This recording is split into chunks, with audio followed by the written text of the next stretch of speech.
Oi, gente. Vamos curtir o Eduardo Bananinha desesperado, não é? Ele atacou a relatoria da Elisiane Gama, ele atacou ela pessoalmente, inclusive de forma difamatória, um ataque assim desesperado, desequilibrado, né? E recebeu uma resposta que nós vamos ver também. Então eu peço que vocês compartilhem, porque parece que os bolsonaristas estão realmente destrambelhados, desesperados. Essa atitude do Eduardo Bolsonaro aqui, que eu vou mostrar para vocês, mostra todo o desespero deles. A relatora Elisiane Gama está atualizando esse conceito. Eu não sei se peça de ficção é um termo apropriado, porque o que ela escreveu ali é algo... Não dá nem para dizer aqui, me falta adjetivos para você conseguir dizer. Ela está chamando todo mundo que apoiou, né, qualquer tipo de manifestação que colocasse em risco, né, que colocasse, na verdade, dúvidas sobre o processo eleitoral. Lembrando que apenas numa democracia você pode contestar uma eleição. Numa ditadura, né, o ditador sempre ganha a eleição e o resto cala a boca. Mas chamando o pessoal de neonazista, supremacista branco. Eu, assim como o deputado Rafael Simões, que estava aqui nessa tribuna agora há pouco, eu tenho condição de bater no peito e dizer que eu não sou prostituta de Lula. Eu não sou papel higiênico do establishment. Eu não aceitei 60 milhões de reais em emendas para tirar a minha assinatura quando dá oportunidade para a abertura dessa CPMI. Eu não me troquei por cargo, senhora senadora Elisiane Gama, igual Vossa Excelência. Ao invés disso, ela preferiu se prostituir e entregar, nesse seu relatório, essa peça de ficção, dizendo que Jair Bolsonaro é culpado pelo 8 de janeiro. Não, né, Eduardo? Ele só questionou o processo eleitoral e incentivou o golpe a todo momento. E disse nos 7 de setembro que 1964 poderia voltar a acontecer. Mas ele não tem, segundo você, nenhuma responsabilidade, não é? Gente, o desespero dele, na hora que ele tá falando, é tão evidente.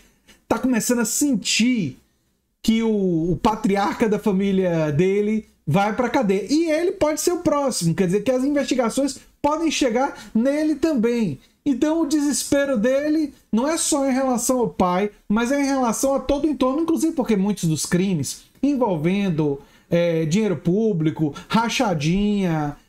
a gente sabe que esses crimes são crimes que foram compartilhados pela família Bolsonaro. O Flávio tinha problema com isso em relação ao escritório dele, a gente sabe dos funcionários fantasmas. E o próprio Eduardo foi funcionário fantasma quando era aluno lá do curso de Direito, porque ele ganhava um salário no Rio, cursando Direito, cursando no Rio, mas ganhando um salário em Brasília, sem ir, como se fosse assessor fantasma. Então, o desespero dele fica absolutamente evidente. Vamos nos deliciar um pouquinho mais com o desespero do Eduardo. Pessoa que estava lá nos Estados Unidos, nem aqui no país estava. Senhor presidente, que esse país não... O fato de Bolsonaro estar nos Estados Unidos absolve ele. Quer dizer, incentivar golpe não se pode fazer de outro país. Entendi agora porque que o Eduardo Bolsonaro não culpa a participação dos Estados Unidos nos golpes na América Latina. É um outro país, é a distância geográfica. Né? Ali, os americanos estão lá, então eles não podem promover golpes aqui. Entendi. O grau de desconhecimento histórico agora foi grande, viu, Eduardo? Foi grande. Essa jogada agora, incrível. Merece sofrer essas condenações. Deixa eu prometo que é a última para concluir. Merece. Esse país não merece ver pessoas sendo condenadas a 17 anos de cadeia, vidas sendo destruídas por conta de uma manifestação que foi longe demais. Mas, senhor presidente, eu ouvi... Olha só, ele tá reclamando dos 17 anos de cadeia que foram para os invasores golpistas, né? Como se tentar um golpe de Estado fosse um crime menor. Como se fosse, né, não fosse grave a pessoa tentar subverter a democracia brasileira. A tentativa de abolição do Estado Democrático de Direito não fosse um crime grave. Entendi, Eduardo, entendi. Algumas lamentações daquela tribuna, porque a CPMI condenou aqueles que incentivaram o golpe.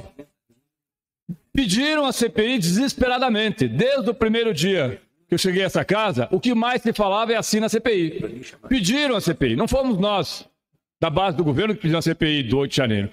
Foi aquele grupo de deputados da extrema-direita que achava que ia fazer em cima disso um carnaval. Pois bem, ao invés de saírem... Muito bem lembrado, deputado Tadeu Venere.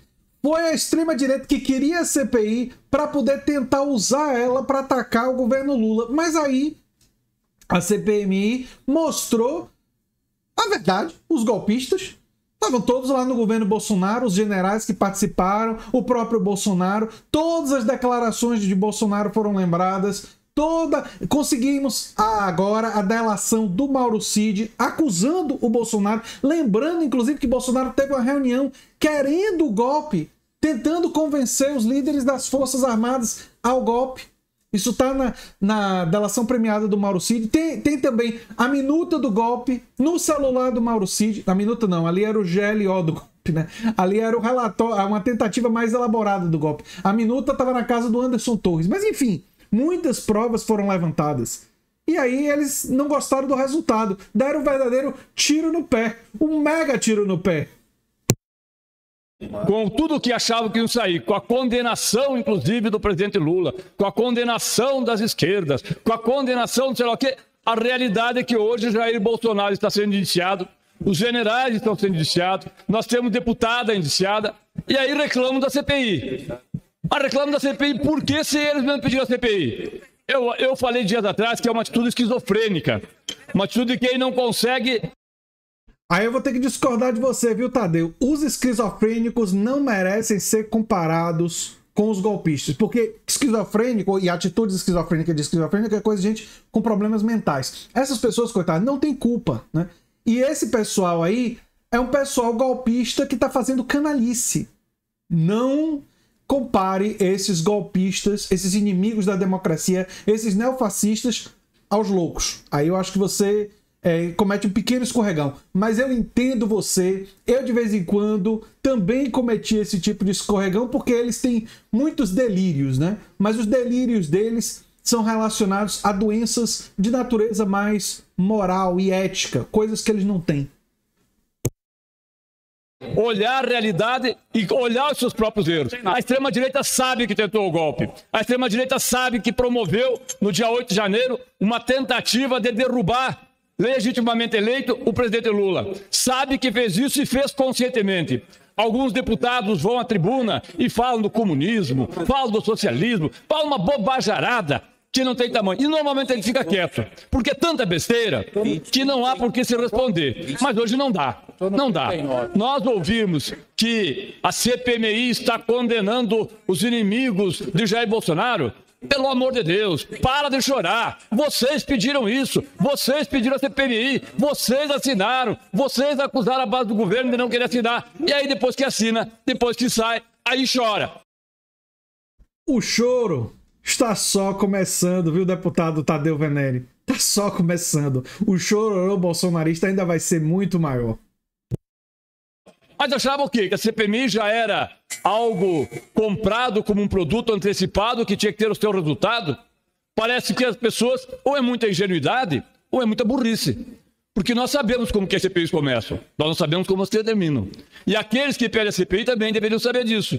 Agora é muito fácil você esbravejar, você lamentar, você xingar, você fazer todo tipo de comentário. Quando na realidade a CPI apenas, senhor presidente, reflete aquilo que foi a CPMI. Investigação sobre aqueles que tentaram o golpe e se deram mal. E vão se dar mais ainda. Porque o próximo passo do indiciamento, e sendo aprovado o relatório, é, sem dúvida nenhuma, o encaminhamento ao Ministério Público, que se acatar, inclusive, bota as barbas de molho, porque o senhor Jair Bolsonaro pode ser o próximo a estar na papuda. Então não adianta lamentar. Não adianta. E assim tem que ser. E assim tem que ser, deputado Vênio Venere. E assim tem que ser. O Bolsonaro tem que ser o próximo a estar na papuda. Eu sou André Teixeira Jacobino, canal Nova Máquina do Tempo. Se você gosta do que a gente faz, se inscreve, dá um like e compartilha. Quem sabe vira membro ou apoiador. Quem sabe faz um dos nossos cursos. Um abração e até o próximo vídeo. Tchau, tchau.